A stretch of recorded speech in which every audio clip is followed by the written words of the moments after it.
My guest today is Eric Brakey. He is an elected official. He's a member of the Maine legislature. He's a state senator up there in the great state of Maine. But simultaneously, he is also the executive director of the Free State Project, which is based in New Hampshire. So he is a man of many hats and many talents and multiple geographic, if not ideological, obligations. Eric, good to see you. Hey, Andrew, it's a real pleasure. You know, I love your show, and it's an honor to be on with you today. Oh, thanks, man. I appreciate that. Eric and I have hung out several times. Eric very sadly left Austin to go back to his homeland to, I guess, breed like a salmon or something. You went upriver back to Maine. My people needed me. Tired of the relentless carny weather, but we'd hung out a few times down here in Austin.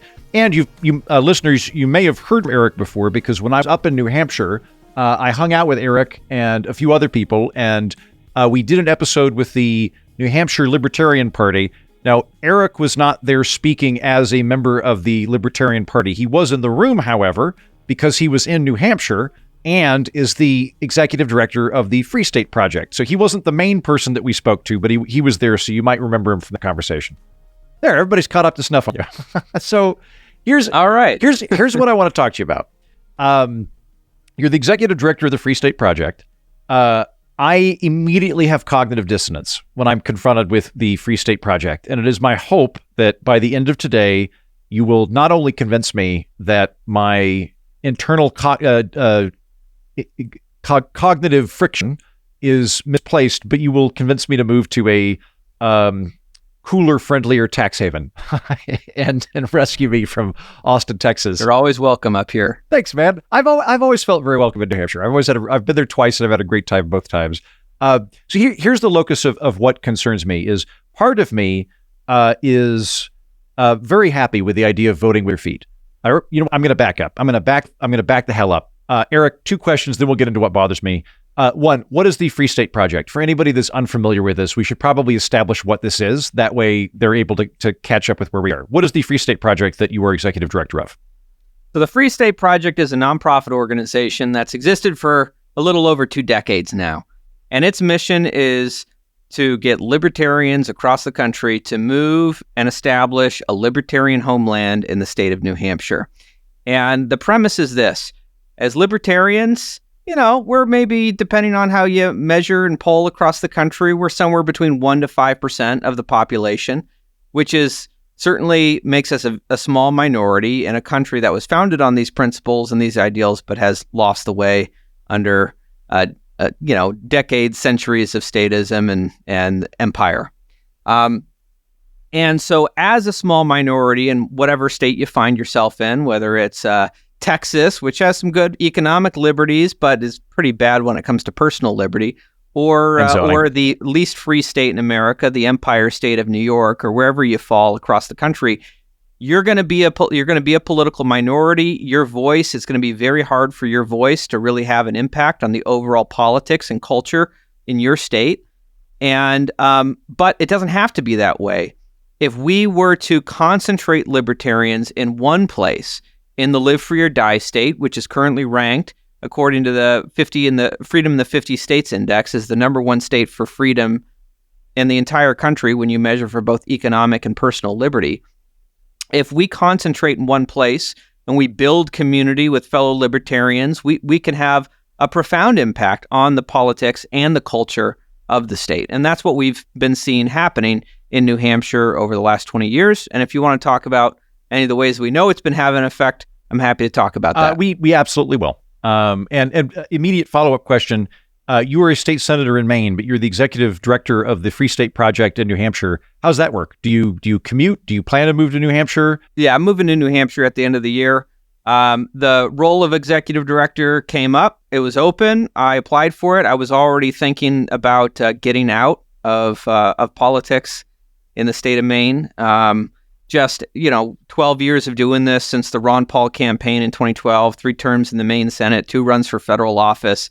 As a libertarian, that much association with the government tends to eat away at your soul after a period of time. So I knew that I kind of needed a break from it, but I don't need a break from liberty. I just need a break from working inside state apparatuses.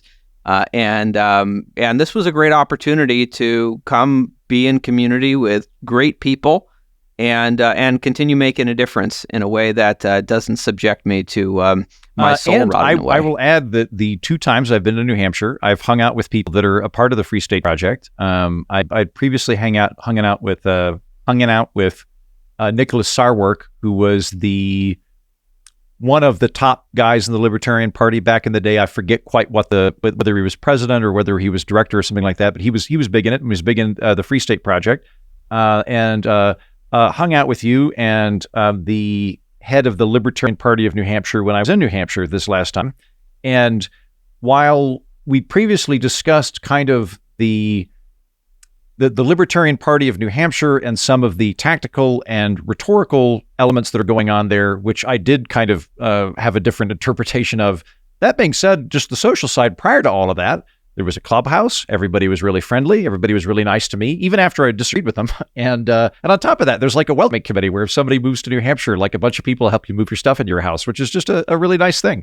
I think the community building that you all are engaging in is commendable. Yeah, and I think that is one of the intangibles of what we're kind of building with the Free State with the Free State movement across the country, right? It's easy to point to New Hampshire being one of the first states in the country to pass real school choice policy. It's easy to point to a lot of victories going on in the legislature by people who've been elected, free staters who run for office and are making a difference there.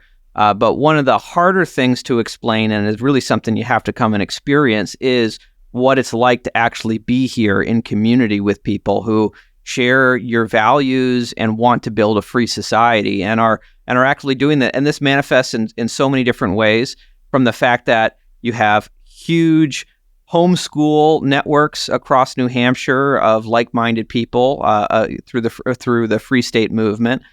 You have basically, you could somewhere in the state every single day there are liberty events going on, whether it's meetups or knitting clubs or sportsman groups, whatever your personal passion and hobby is. I bet you when you come to a community where there are thousands and thousands of libertarians, you can find a libertarian group that is doing your particular niche interest, and I think that's just pretty cool. Well, as I said, I've found that to be a friendly group, and is something of a Robert Putnamite who is worried about atrophying social bonds and intermediate civil institutions. I like what you guys are doing in terms of just creating community. So let me get my cognitive dissonance out of the way, because I don't actually think it'll take that long, and then we can kind of talk about what you're building. But the bit that worries me is I like the idea. I like the idea, generally speaking, of people being able to vote with their feet.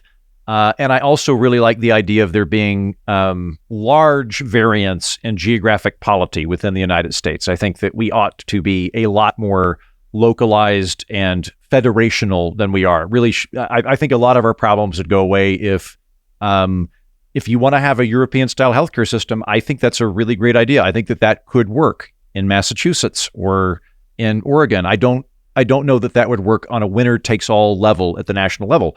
But the part that bothers me is there's now data coming out that there's an increasing amount of people that are moving to blue states because they're Democrats and they don't want to live in a red state, or they're moving to red states because they're Republicans and they don't want to live in a blue state.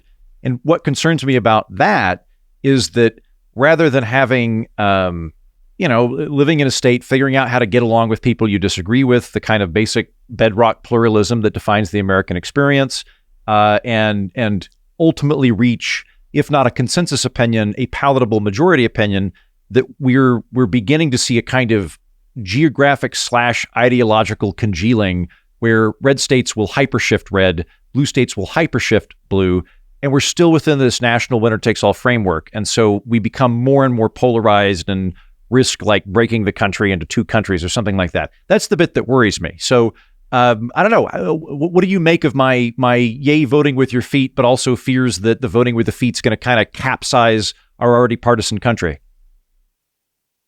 Well, 2 thoughts. First, as far as people voting with their feet and going to live in a society that shares values with them, I think this is kind of what America was originally founded on, right? People fleeing from across an ocean in order to go someplace where they could practice their values in a way that they wouldn't be oppressed by the established kind of ruling power structures that they had to deal with wherever they were coming from.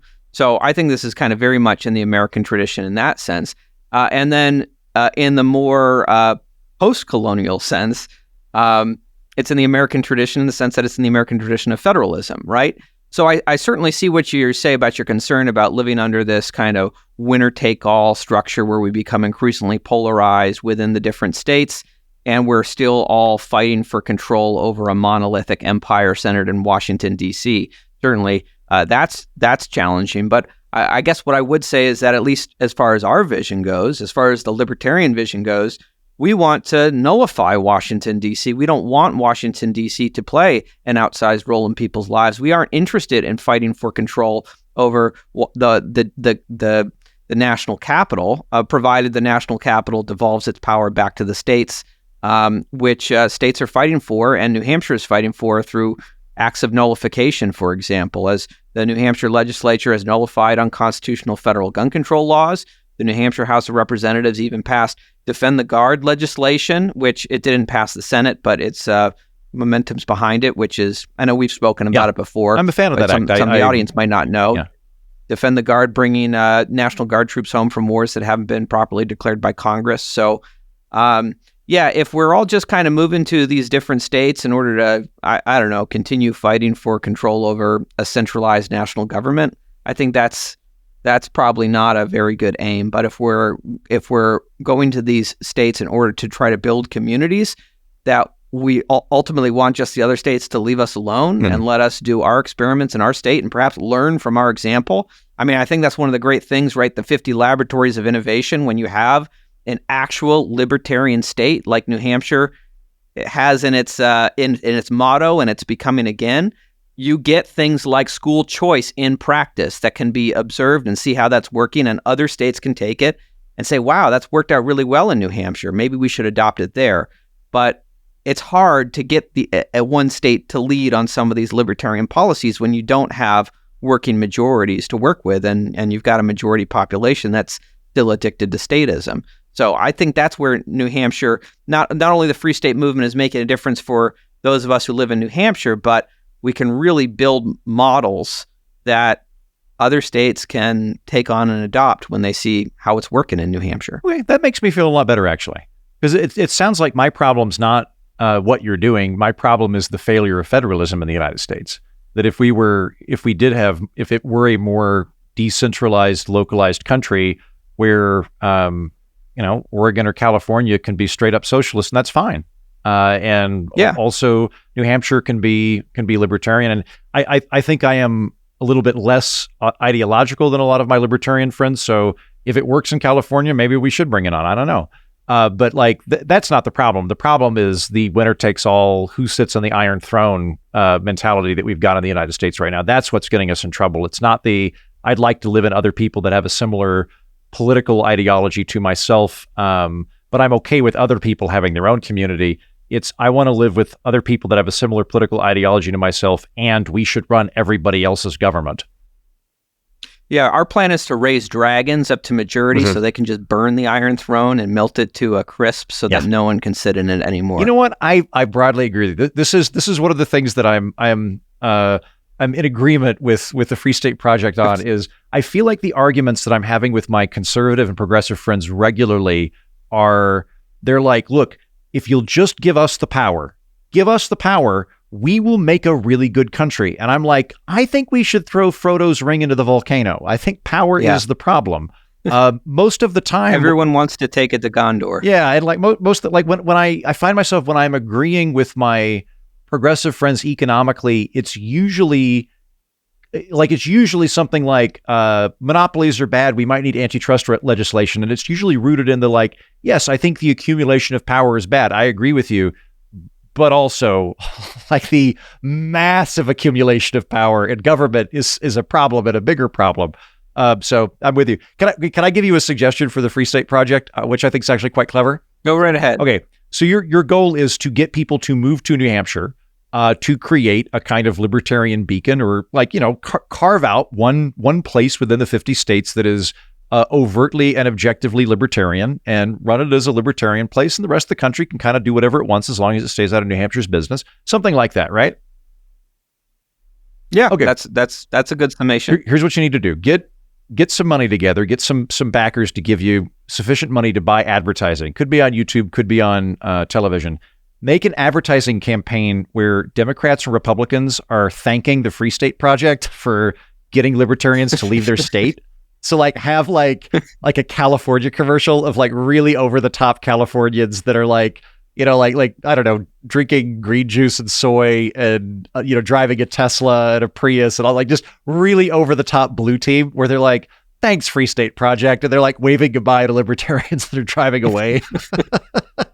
And then do one in Texas where the Texans are like, man, libertarians are just traitor Republicans. I wish they'd leave the state. Thanks, Free State Project, for getting these traitors out of our midst. Like, I think that would be really funny. If these folks stuck around in Texas, they might succeed in legalizing marijuana or something. Exactly. And like you do that, it's self-depreciating because you're kind of making fun of libertarians, but also you like it's the kind of thing I could see Republicans and Democrats actually like retweeting or sharing because they'd find it funny, and it would spread that message really quickly. And then the libertarians, they were already like, I feel like everybody's a dick to me here. Like I live in Los Angeles and everybody thinks I'm a proto-fascist because I don't think that like there should be an unelected institution that determines monetary policy and somehow I'm Hitler. I'm going to get the fuck out of here. And then like you see that video, you're like, okay, great, I will. Like, I don't know, run with it. I think this is a really smart idea. All right, I'm going to make a note here. I like your brand of humor, Heaton. I think that might just be a thing. Yeah, well, you know what? One of the things that I've learned in political media and I've learned working with Reason is if you do have if you have a bias that you're incorporating into your work, and political satire absolutely has a bias. There's really no such thing as unbiased political satire because you have to pick a target and go with it. What is a very effective tool for communicating ideas in a funny way is to be self-depreciating, but not self-depreciating about the issue you care about. So like if you're making fun of libertarians, you make fun of libertarians for being wonky or antisocial or Aspergery, but you don't make fun of them for being wrong about economics. They're right about economics. Like the thing that you're actually trying to communicate, you're like, no, they're dead on about that, but man, they sure like guns. They really shop at Home Depot, whatever the thing is. And I find that everybody's like, you're making fun of them too. And you're like, yep, but not of the thing I wanted to convince you on. That bit they're dead on. So yeah. Okay. Well, so shifting then into terms of what you're doing, where are you in terms of pulling this off? Like when does the Party Congress of the Free State Project declare that libertarianism has been achieved? And where are you on this journey? Well, I would say we're at the end of the first generation and the start of the second generation. Okay. The Free State Project has literally been around now for, I think, 22 years. It took a couple years for them to decide on New Hampshire as the state. There was a whole vote by participants in the project on what the state should be. Part of me wishes they had chosen Maine because that was on the list at a certain time. But New Hampshire, the live free or die state, it was somewhat of a natural fit.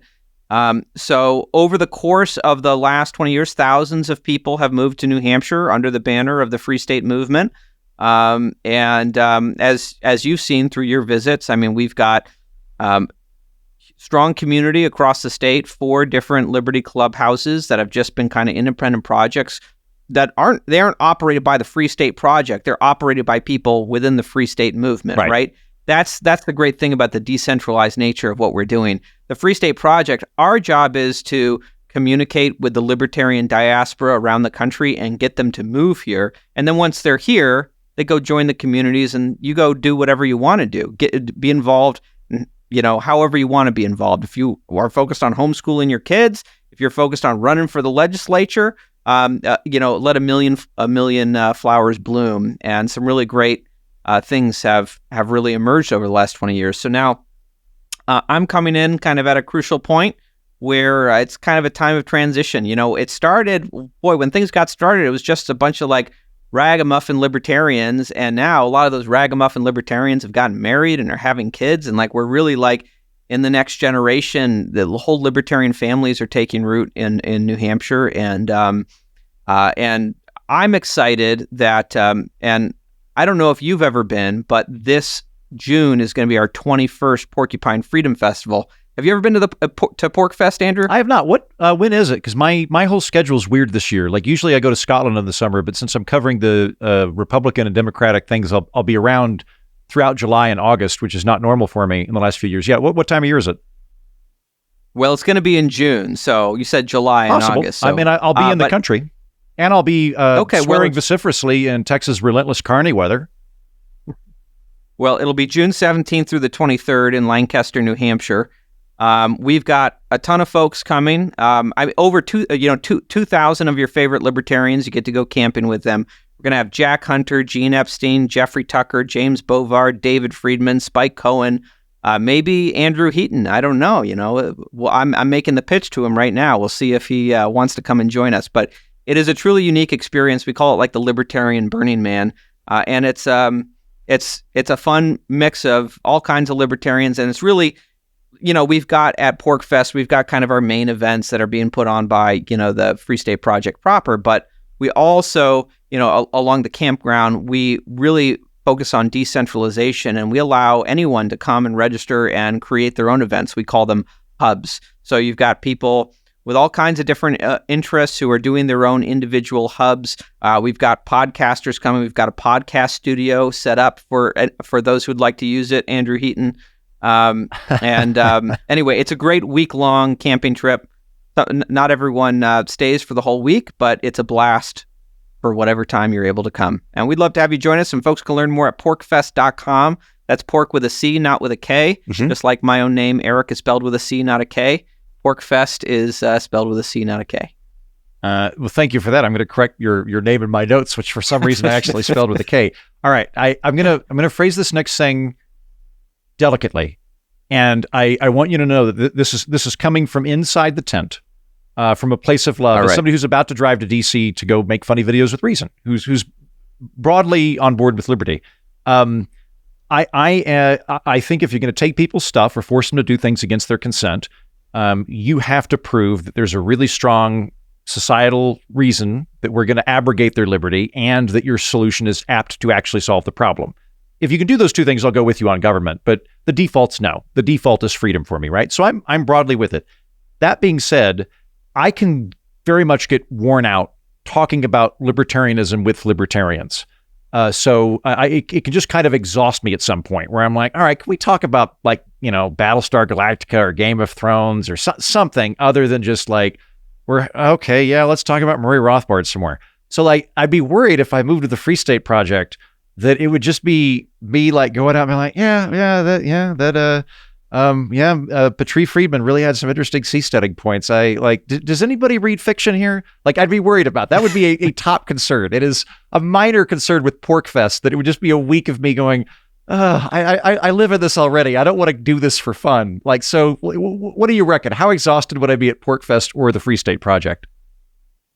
I think that's the great thing when you kind of are really involved in a community where you have this shared basis of values, is that at a certain point, you don't need to talk about it all the time, right?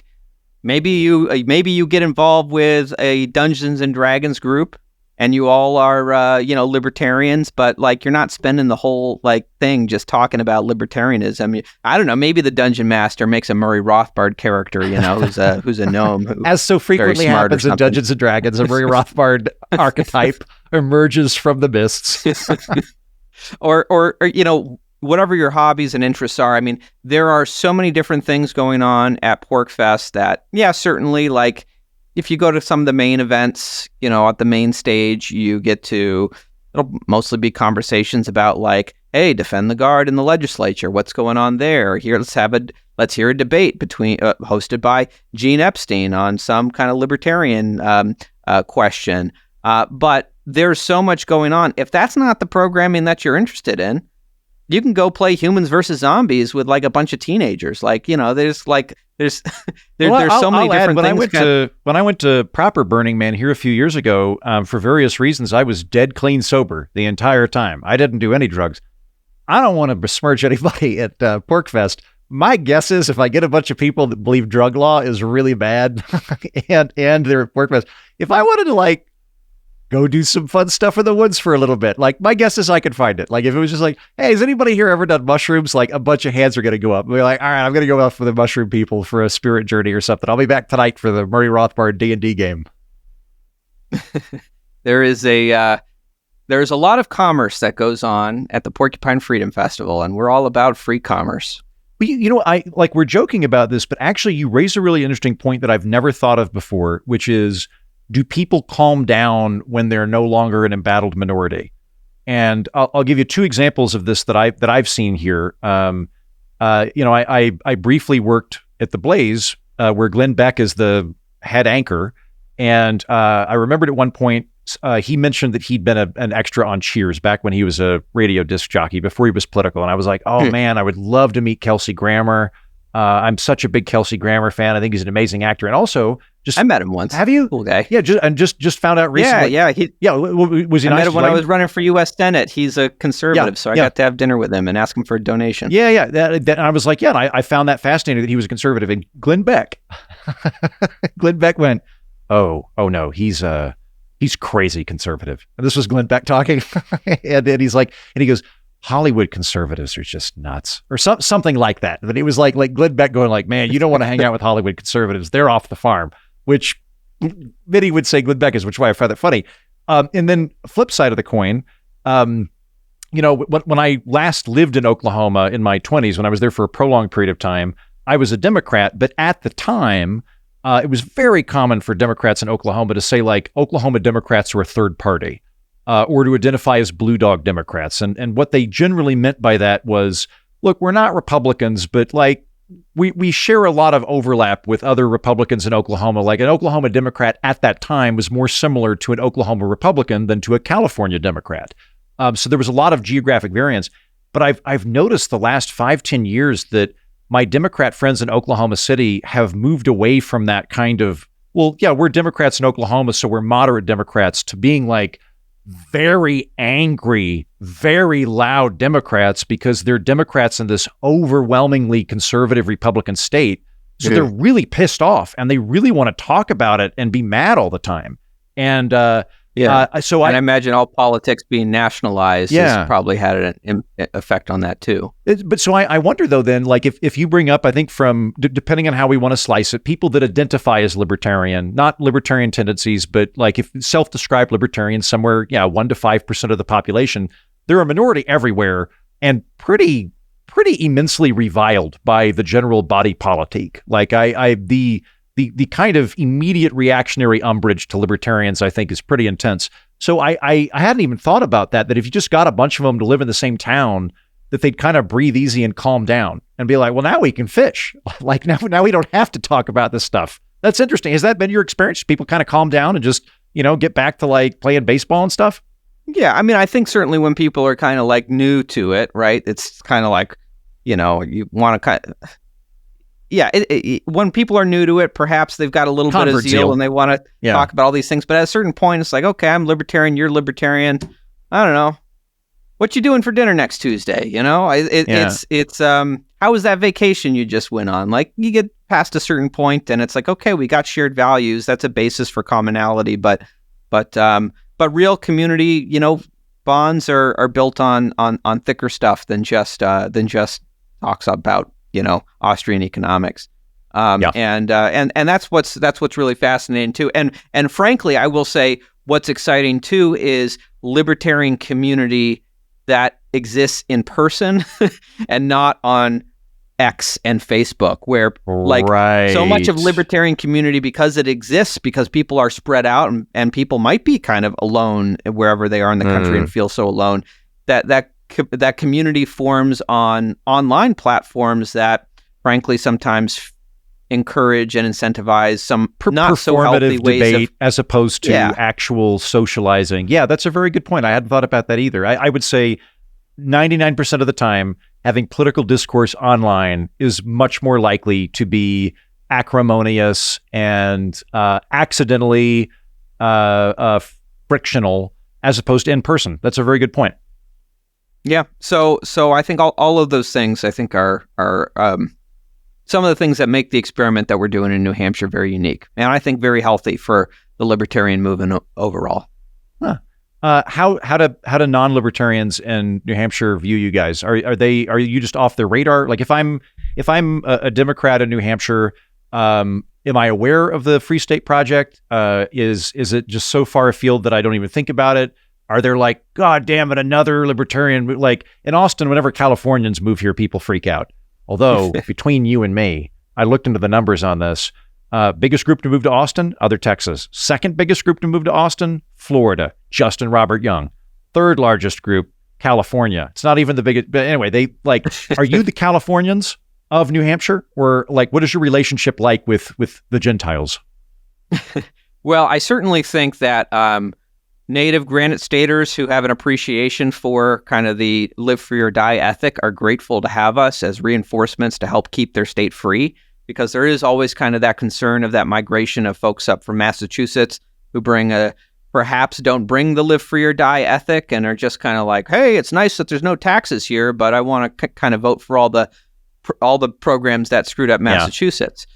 So I think there is an appreciation for kind of the free state movement there. And as far as though Democrats and Democrat activists in the state, yeah, they're aware of the Free State Project and they're not very happy with us. It's really, frankly, I think the only time I've heard anti-immigrant rhetoric en masse by folks on the left. It turns out when folks are coming here and not voting the way that you would like them to, people turn pretty anti-immigrant pretty quickly. Funny how that works. Funny about that. So yeah, in general right now, when like, and I'm very pro-immigrant. I've been consistently pro-immigrant, and I'll add I'm pro-immigrant regardless of who the immigrants want to register with. That's a secondary concern for me. That being said, a lot of my Democratic friends are like, and they always vote Democrat. And yes, I could see if if South America was super conservative and always voted Republican, they might not be quite as gung-ho about it. I've seen similar things like here in Austin where, extremely pro-immigrant, but you'll hear people, or like Portland, Oregon is a really good example of this, where Portland, Oregon's a bright blue progressive city. And I really like Portland. But I like the few times I've been there, I'll talk to people and they're like, the problem is there's too many people here. We don't have the resources. The place is changing the fabric of it. We need to put laws in place that stop people from coming here. I'm like, how do you not pick up on this? Yeah, well, and the accusation that I often hear from some of the folks on the political left, or at least the activists on the political left, who have gone so far as to like create enemies lists of free staters and publish online, looking up like every single person they can document. I hadn't even moved there. I ended up on the enemies list. It made me feel really at home, like I'd finally made it. Wait, they are doxing you guys to like try to shame you or get you to move away or something? Oh yeah. This was an organization called Granite State Matters. It's run by like a former Democrat state senator who was unelected and voted out. But yeah, they're like meticulously identifying every single person they could find associated with the Free State movement and like building like opposition research files on us. So that's like, I guess, goes to show just how much they view the Free State movement as a threat to kind of their progressive vision for the state. And the accusation that I often hear, is that Free Staters have taken over the Republican Party, which has taken over the state of New Hampshire. And that's the accusation, and I suppose we're guilty as charged. Maybe. I mean, you've converted me, Eric, to my earlier qualms about it. You've made my concerns go away. That being said, I don't think Chris Sununu is a Free State guy, is he? He's kind of a New England Rockefeller Republican type, but I don't think he likes the libertarians, as I recall. Yeah, well, it's a bit of a rocky relationship from what I can tell. Certainly, he's not a Free Stater, but some of the accomplishments he's most proud of, school choice and constitutional carry, and a number of other issues that he's signed into law and he brags about. Those were things that came from Free Staters that sometimes were pushed through. And he wasn't, my understanding, I'm still new to New Hampshire politics. My understanding, he wasn't always the most enthusiastic about these ideas until it got to him and he could take credit for it. So, but hey, it's been good to have him there in the sense that while I certainly don't like his endorsement of Nikki Haley and how hard he campaigned for her, as the new neoconservative in chief, he has signed into law some very good things, and he has protected against the Democrat push to establish an income tax in the state. So there's some things I'm grateful to him for.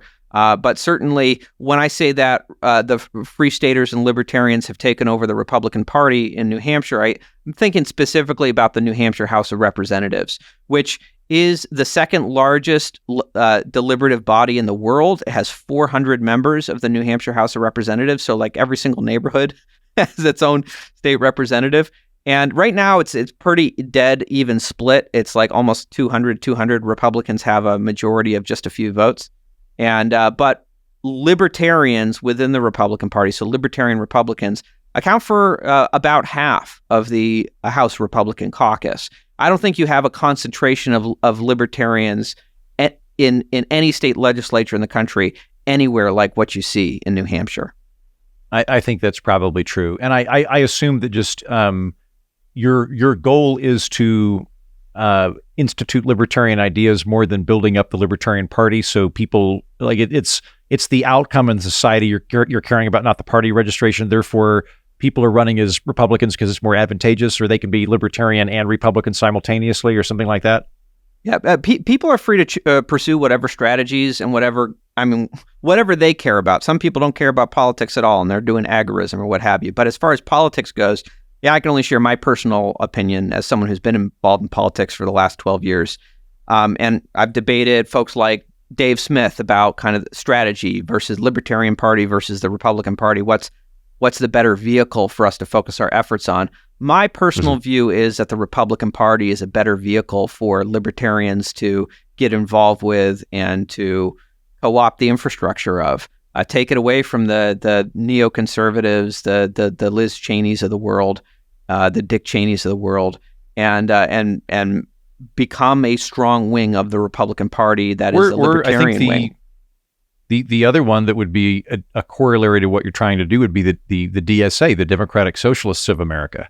If AOC and Ilya Omar and the other people that are Justice Democrats AOC will publicly say, and I think she's right, that it's weird that her and President Biden are in the same political party. Yeah. That if they were in Europe, they would not be in the same political party. But the DSA, in perhaps the only smart thing it's ever done, went, rather than being a fractional, like fourth or fifth party that has ballot access in like 5 states, we're just going to run as Democrats and we'll be a caucus within the Democratic Party.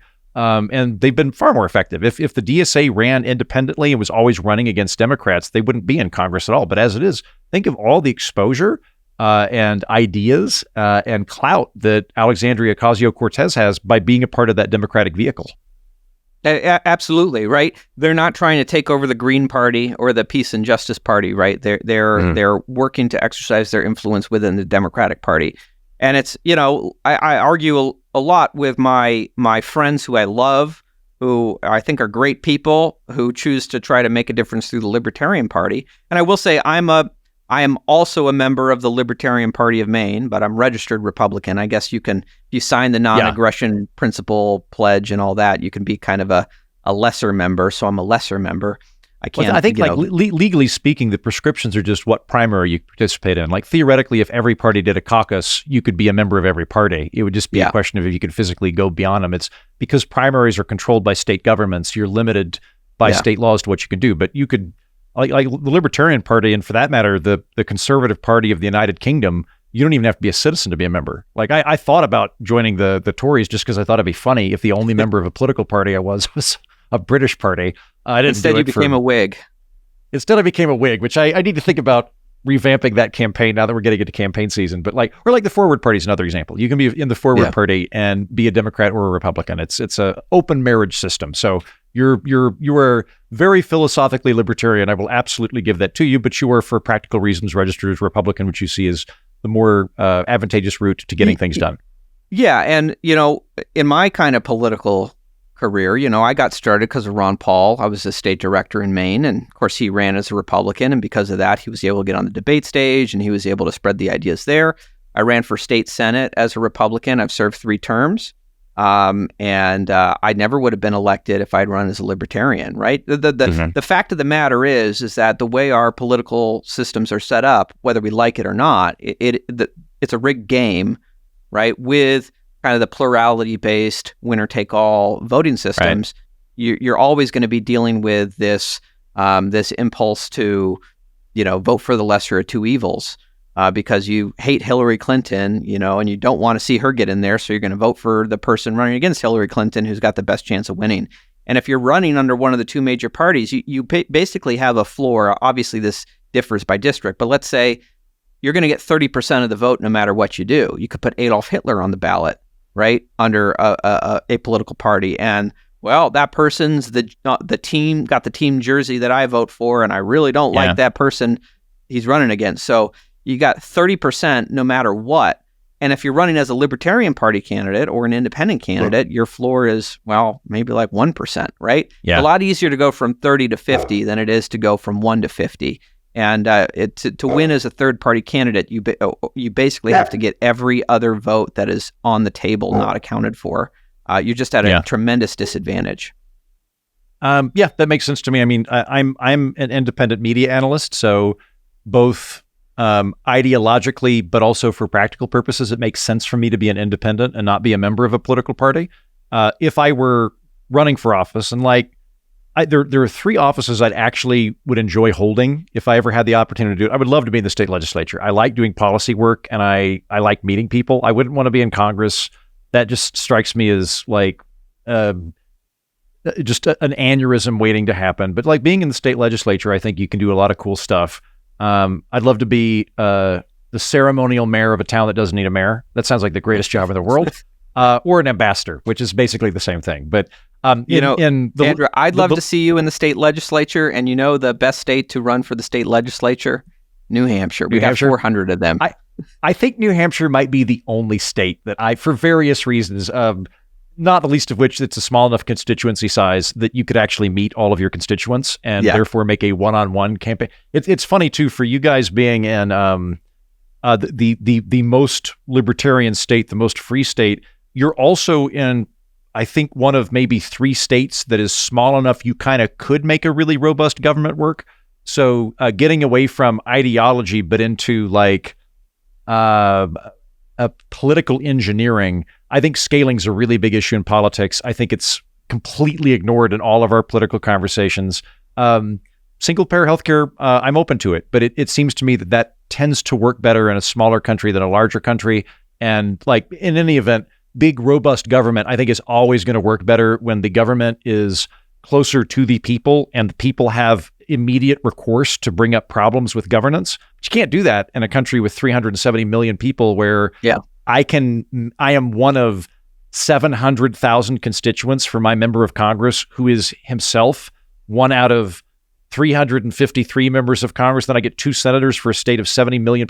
It's absurd. The level of input any individual has is so tiny that there's really never going to be in a country this big a good, robust democratic conduit between the people and our elected members. It's just not possible, as big as it is.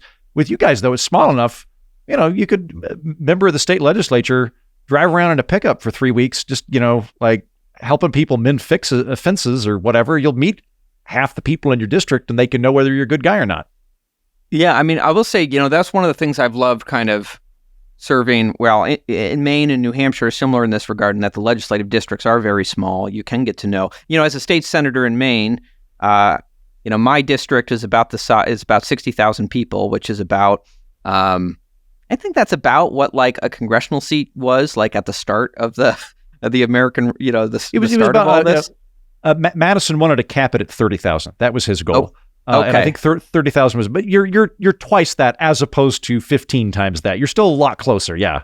Yeah, right. But it makes me realize, when I ran for U.S. Senate, man, I was the Republican nominee in Maine. You couldn't, you just can't go door to door to try to win that campaign. You have to sit in your office and just dial for dollars and dial for dollars and dial for dollars to pay other people to go out and do messaging for you. But as running in a relatively small legislative district, even the state Senate seat, right? I could knock on 8,000 doors and talk to basically every single key swing voter in the district and motivate my base to get out at the same time. You get to develop much more personal relationships with the people you're seeking to represent. I think that's wonderful. And as far as what you were saying about in this the laboratories of innovation, look, if a state like Vermont wanted to do a single payer healthcare system, I say, hey, let them do it. And we'll see how it works. I think it'll probably fail unless they're smart and look at the Singapore model, which technically it already did. They tried to do single payer healthcare in Vermont. They couldn't pay for it. Although to their credit, though, I will say they were still paying federal taxes to Medicaid and Medicare. Were I in charge of the system, if you could achieve universal healthcare in your state, I would exempt you from federal contributions to such programs in order to free up that money. That being said, though, they tried doing single payer healthcare, and one of the most affluent, small, and white states in the union couldn't pull it off. So I have my doubts to if the whole country could, or if California or some other large state could. See, and that's why we all learned a valuable lesson from their efforts to do single payer healthcare. See, okay, so once you enact, again, what is a brilliant commercial on my part? Because it would really be a commercial encouraging people to leave California. If you just broadcast this commercial in California, thanks, Free State Project. And it's Californians being so happy the libertarians are getting the hell out of their state. But then you just kind of put in nothing but beautiful shots of New Hampshire, and you have little details of how cheap it is to buy a house there peppered in there. So it's also come move. Ohio has this weird campaign in Austin where they're settle on Ohio, or some weird thing like that. It's not remotely appealing, whatever they're up to. Whereas you could do that. If that once that works, and you guys go, Heaton's a genius, we should have put him in charge of our advertising a long time ago. You can do a follow-up program called We Like Socialists. And it's just about, no, we think Vermont's a great place. We like their maple syrup. The people are really fun. We think that they should absolutely be doing socialism over there. We should be allowed to do our thing. We just don't think that either of us should order the other one around. That's it. We love you as long as you stay on that side of the imaginary line. Yeah. Come visit. Just don't, you get to govern over there. We get to govern over here, and beyond that's fine. But before we wrap up, I've been pushing this back, and I apologize for this. You've alluded to several gains that you all have made in terms of enacting the agenda that you would like. Elaborate on that, school choice. What have you guys done with school choice in New Hampshire? So one of the big innovations is school choice, and I think what's being considered these days the gold standard of school choice is in New Hampshire we call it education freedom accounts. Other places it's education savings accounts. Basically, the premise is the money follows the kid. If you are a parent, and you have a kid if you have a kid in the government school and you don't feel like it's the best choice for your kid, you can take a portion of the tax dollars out and use that to pay for homeschooling costs or private school tuition, or even tuition for a government school in a neighboring district, right? And so New Hampshire is one of the first states to have this. It does have there are income caps associated with it, which is something that we are continually trying to move the needle on and kind of raise those and eventually phase out the income caps, because ultimately your taxpayer money, you should be able to educate your kid how you want. But that is something that New Hampshire is leading the way on and has become a model for the country. So that's been that's a great innovation there, and that was something pushed very much by Free Staters within the legislature, and Governor Sununu signed into law. I'm also very excited. I mean, there's always efforts to try to kind of establish an income tax or a sales tax in the state of New Hampshire, and that's something that folks have been holding the line on. Keeping New Hampshire one of the least taxed states, most economically free states in the country, and a whole other bunch of other policy innovations. So follow-up questions. What's the amount of money that goes to kids with this follow the backpack proposal? What's the savings account amount per year? I'd have to get the figures for you. I don't have them right in front of me. Okay. I'm can you give me a ballpark? Is it 5,000, 10,000? I'm just curious. If a couple wanted to homeschool, one of the deliberations there would be, well, we both parents have to be are making income. We need both parents for income. If you have the follow the backpack thing, that takes some of the pressure off, because you're like, well, we're getting some of this money back, therefore that bit we don't have to earn. So I don't know. If you don't have the figures, don't worry about it. I'm just curious, and I broadly agree with that policy too, by the way. With the no income tax, no sales tax, how do you pay for things that even the libertarians want, like presumably some amount of cops or some amount of roads or stop signs or something like that. Are they all done through just property taxes at the local level? Yeah, property taxes. Some people do complain that the property taxes are higher than some other states because we don't have income tax and sales tax. Though I will say, coming from Maine, where we have high property taxes, high sales taxes, and high income taxes, I sometimes think that people don't know how good they have it, and certainly we can always be working to kind of, get taxes down even further.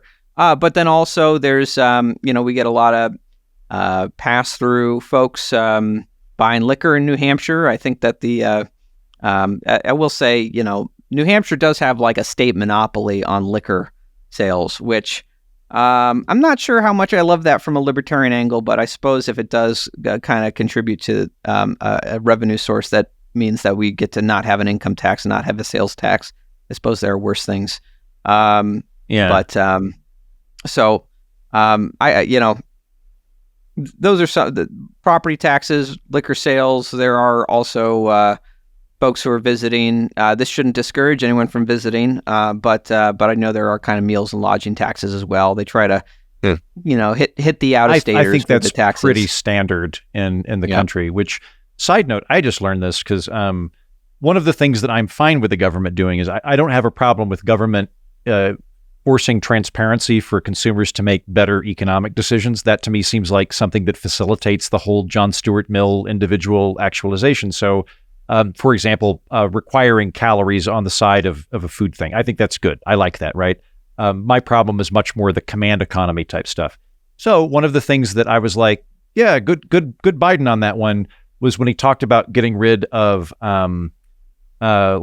hidden fees, resort fees, things like that. And to a point, I am on. I would love it if when you're picking an Airbnb or you're getting an airline, it gives you one flat fee at the bottom. That would be very useful to me. But when people see like the resort fee when they go to a hotel, or they see specifically like luggage fees with airlines, everybody thinks that's the airline companies nickel and diming you. What the reason that there are those fees on airline baggage is that the federal government passed a flight fee.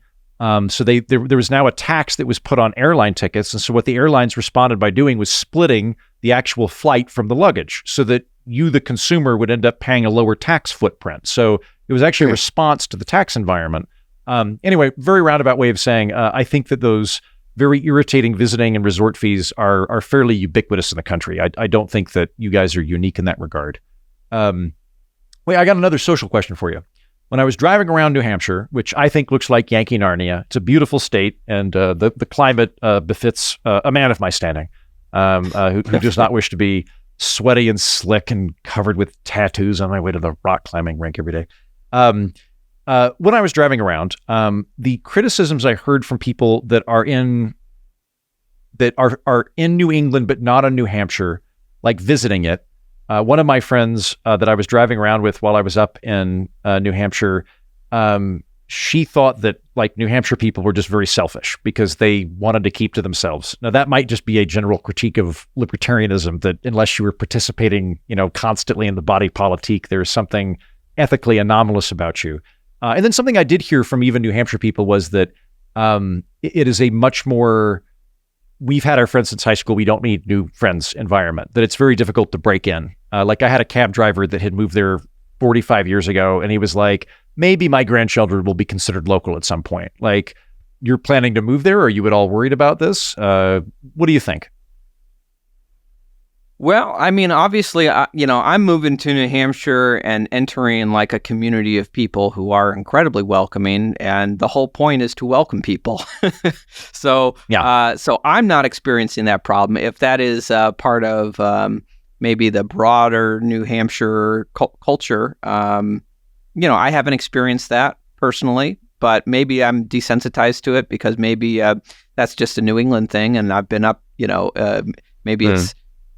Certainly I know that certainly in Maine, it's similar in the sense of I think Maine has a very kind of like we're distrustful of people from away, and we've kind of been doing things our way for a long time, and so I imagine that's kind of, I think that's a kind of a common ethic in a lot of kind of northern New England, but But if you're coming to New Hampshire for liberty, and you're worried about not being welcomed, I would say the Free State movement exists to welcome you. And there are thousands of people here who are ready to say, we're so glad to have you here. We'd love to help you get involved with so many of the events going on in the community. And as I said before, a great way to come and experience it for yourself, even if only for a week, is to come to PorcFest this June and see what you're missing out on. I will commend you on the welcoming element. That has always been my experience talking to Free State people, is I'll just be like, man, Texas is hot. I sure like it here. And they're like, you should move to New Hampshire. We'll let me know. Like, we'll bring a pizza. We'll help you move into the house. We'll get you a girlfriend. If you already have a girlfriend, we'll get you a three-way. Like really, just like really not language that I would typically associate with a cold group of people that doesn't want new neighbors. Like quite the opposite in my experience. It's been delightful talking to you, Eric, and I'm fully converted. I don't know that I'm moving to New Hampshire, but I think it's a good idea. And think about that commercial, because I think it's smart. Like it almost, I've said my piece, but I've jotted the idea down. Don't be surprised if that pops up in a couple of months, and then I'll take full credit for it and say, this Andrew Heaton fellow, I'd never heard of him. Yeah, if you guys end up doing that, let me know, because like I'd be willing to do a bit part of that. Like I could either be the Californian or I could be the Free State guy. But like I like doing funny videos like that. I think it's a really funny idea, because like my friends that flip the hell out, they're like, God, what the worst idea ever? I'd be like, listen, I know you hope that all the libertarians hang themselves and that's the best outcome. But outside of that preferred outcome that you have, wouldn't it be good if they were all concentrated in one place you don't live? Like, wouldn't that be the best solution for you? If like they only had one election that they influenced they had a maximum of 2 senators you had to worry about. Like, wouldn't that be good for you? So yeah. Eric, an absolute pleasure. So everybody visit Eric and PorcFest. If you move to New Hampshire, they'll hook you up with a girlfriend, 3-way, all that stuff, help you move. And then you also do a lot of media. Are you still hosting shows? Is there anything we want to turn people on so they can catch more of you? Yeah, I'm doing a weekly podcast right now with the Free State Project. It's called the Porcupine Report, because porcupines are our symbol. Actually, the Libertarian Party stole it from the Free State Project, by the way. Interesting piece of liberty history there. But it's the Porcupine Report. We release a new episode every Wednesday at 7 o'clock. Last episode I had on as a guest Spike Cohen, and we've had great guests every single week. He's a good chat. So check that out, Wednesdays at 7. That streams on all Free State Project social media platforms, as well as on Spotify, your favorite podcasting apps. You can look for it there, and you can follow me on Twitter at Senator Brakey. Wonderful. Eric, always a pleasure. I'm glad we were able to talk, and I hope to see you again physically soon in a cooler climate. Absolutely. That's the show. Thanks for listening. Thank you, Eric Stipe, who edited today's program. And on that note, thank you, glorious patrons of the orphanage, who make the whole thing possible. Until next time, I've been Andrew Heaton, and so have you.